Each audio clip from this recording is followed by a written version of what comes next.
നമ്മുടെ ചാനലിലേക്ക് സ്വാഗതം. ഇന്ന് ഞാൻ വന്നിരിക്കുന്നത് ഇപ്പോൾ ട്രെൻഡിങ് ആയിട്ട് പോയിക്കൊണ്ടിരിക്കുന്ന പാൽക്കപ്പയുമായിട്ടാണ്. അപ്പൊ നമുക്ക് എങ്ങനെയാണ് പാൽക്കപ്പ ഉണ്ടാക്കുന്നതെന്ന് നമുക്ക് കാണാം. അപ്പൊ എല്ലാവരും വായോ. അപ്പോൾ ഞാനിവിടെ എടുത്തിരിക്കുന്നത് ഒരു കിലോ കപ്പയാണ്. അത് പൊളിച്ച് വൃത്തിയാക്കിയിട്ട് പീസാക്കി എടുത്തിട്ടുണ്ട്.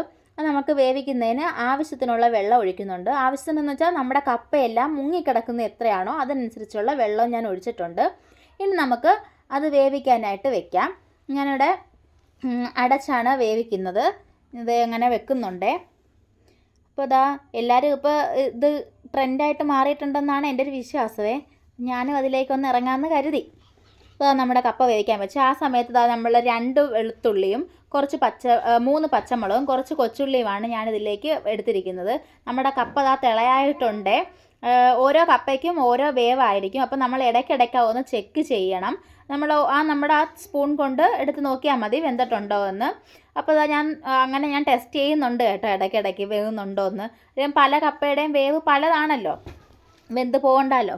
അപ്പോൾ നമ്മൾ ആ നേരത്തെ ചെയ്ത് വെച്ചിരിക്കുന്ന വെളുത്തുള്ളിയും പച്ചമുളകും എല്ലാം കൂടെ ഒന്ന് ക്രഷ് ചെയ്തെടുക്കുക. എന്ന് വെച്ചാൽ നന്നായിട്ടങ്ങ് അരഞ്ഞുകൊണ്ട് ജസ്റ്റ് ഒരു അടി മതി. ഈ പരുവത്തിലാണ് നമുക്ക് വേണ്ടത്. അപ്പോഴത്തേക്കും നമ്മുടെ കപ്പ വെന്തിട്ടുണ്ട് കേട്ടോ.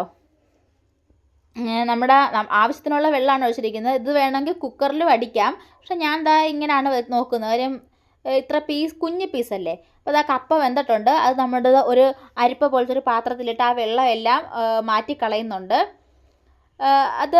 എന്നിട്ട് മാറ്റിയിട്ട് നമ്മുടെ ആ പാനുണ്ടല്ലോ, ആ പാനിലേക്ക് തന്നെ ഇത് തിരിച്ചെടുക്കുന്നുണ്ട് കേട്ടോ. ആ പാനിൽ തന്നെയാണ് നമുക്ക് വീണ്ടും പരിപാടി. ഇങ്ങനെ വെള്ളമെല്ലാം കളഞ്ഞ കപ്പ ഇങ്ങനെ കിട്ടിയിട്ടുണ്ട്. വീണ്ടും നമ്മൾ കപ്പയിലേക്ക് ഞാൻ 2ാം പാലും 1ാം പാലും ഒന്നിച്ചാണ് കേട്ടോ ഒഴിക്കുന്നത്. ഇത് നമുക്ക് വേണമെങ്കിൽ ഈ പാൽ ഒഴിക്കുന്നതിന് മുമ്പായിട്ട് തന്നെ ഈ കപ്പ ഒന്ന് ഉടച്ചെടുക്കാവേ.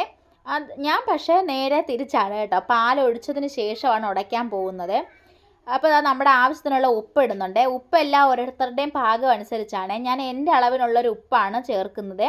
നിങ്ങൾക്ക് നിങ്ങളുടെ ഇഷ്ടമുള്ള പോലെ ഉപ്പൊക്കെ ആഡ് ചെയ്യാം.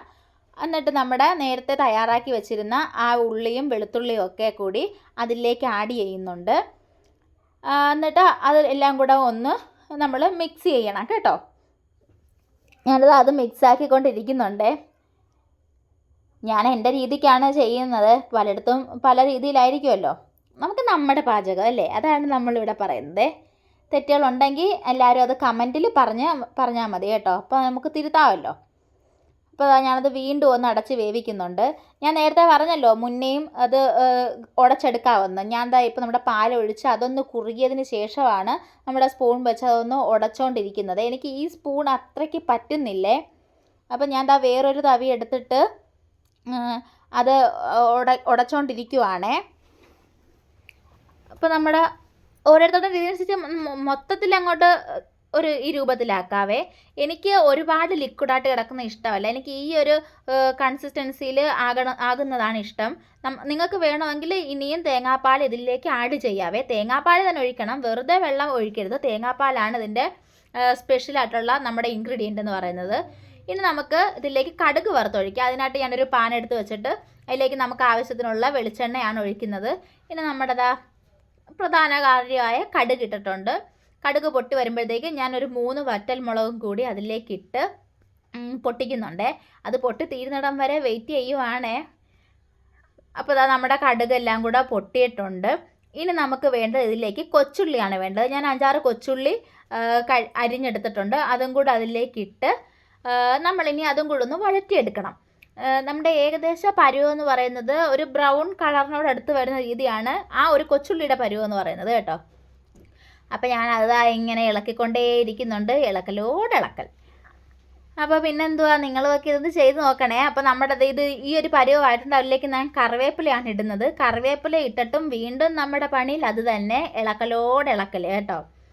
നമ്മൾ കൈ എടുക്കല്ലേ, അപ്പോൾ പിന്നെ അത് കരിഞ്ഞു പോവും. നമ്മൾ ആ ഒരു പരുവത്തിൽ നമുക്കറിയാമല്ലോ കടുക് വറുക്കാൻ. എന്തായാലും എല്ലാവർക്കും അറിയാവുന്നൊരു കാര്യമാണല്ലോ. അത് നമ്മൾ പ്രത്യേകിച്ചൊന്നും പറയേണ്ട ആവശ്യം ഇല്ലല്ലോ. പിന്നെ അത് റെഡി ആയിട്ടുണ്ട്. ഇനി നമ്മൾ ഉണ്ടാക്കി വെച്ചിരിക്കുന്ന കപ്പയിലേക്ക് ഈ കടുക് വറുത്തൊഴിക്കുകയാണ്. പിന്നെ ഇതൊരു കാര്യം, നമുക്കിത് വെറുതെയും തിന്നാം. ഇതൊരു നോൺ വെജിൻ്റെ കൂടെ നല്ല രീതിയിൽ പോകുന്ന ഒരു ഡിഷാണ് കേട്ടോ ഈ പാൽക്കപ്പ എന്ന് പറയുന്നത്.